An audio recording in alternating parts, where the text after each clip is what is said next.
This is scrap wood and aluminum screen. It's just cheap crap I had laying around, cheap leftover wood. I have no idea what this tiny screen door was from. No clue, but I used it. makes a terrible little door, but it works. And then I made some little sleeve ports for it. These are cheap yoga pants that I bought from Walmart. I cut the legs off, and then I 3D printed the rings, and they just sandwich in the screen, which I absolutely hate this design. I'm going to be rebuilding this soon. Instead of one big 4 foot by 2 foot by 2 foot like this, I'm going to do a couple of smaller, like 2 by 2 cube ones for a couple of different reasons.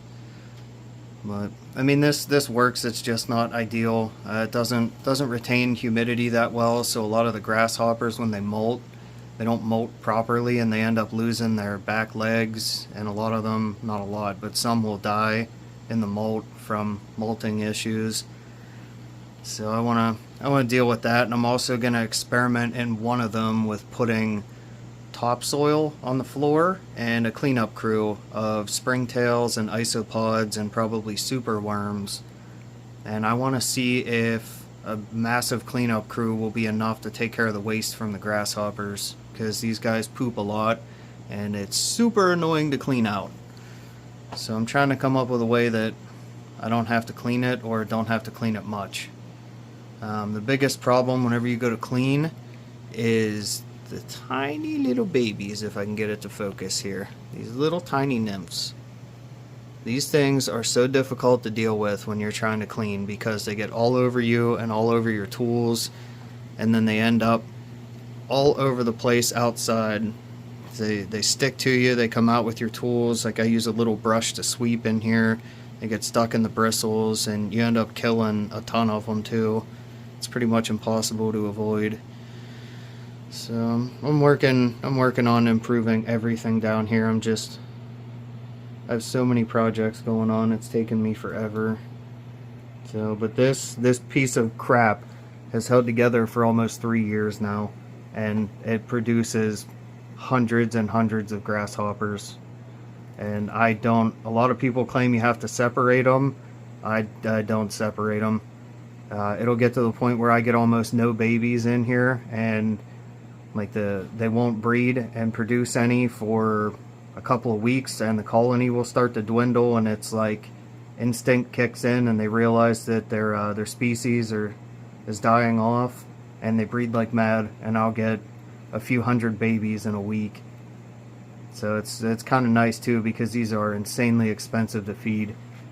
They live off of just organic romaine, and occasionally they'll eat something else like organic broccoli or something. I don't feed them anything that's not organic, because I almost lost the whole colony once to feeding regular romaine. I think the pesticides used on it almost killed them, because grasshoppers are one of the most targeted things for pesticides, because they will just decimate crops.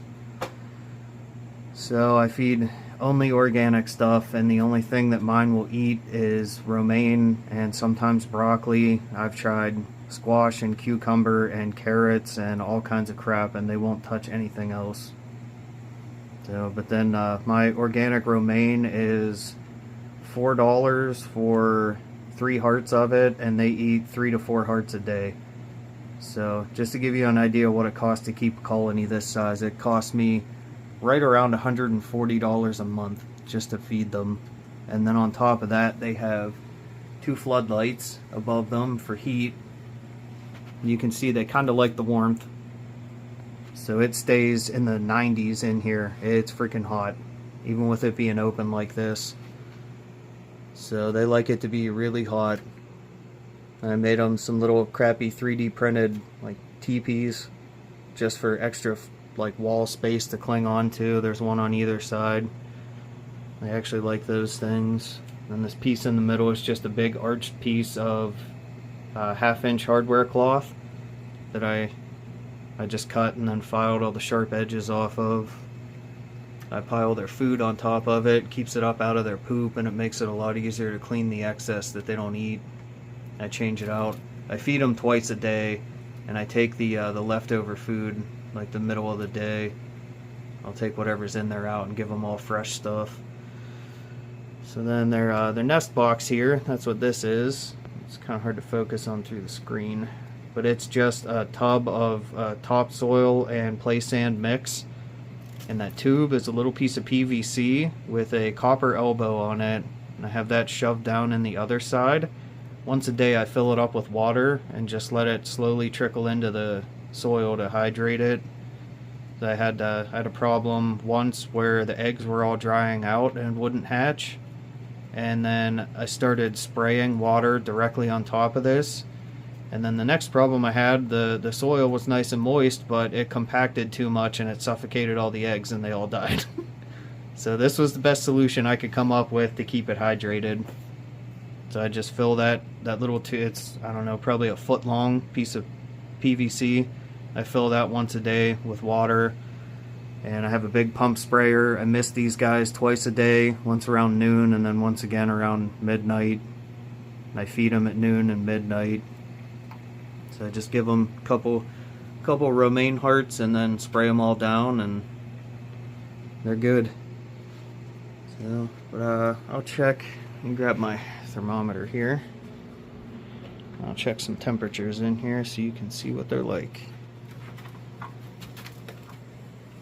So down here on the ground under the light it's 86, and up top here where they all hang out on top of the food, it's 100 and almost 104. And then the actual nest box, I try to put it with one end directly under the light so it heats the soil on one end. That seemed to work the best for me, and that is 96. And then I'll see if I can get the cool side here.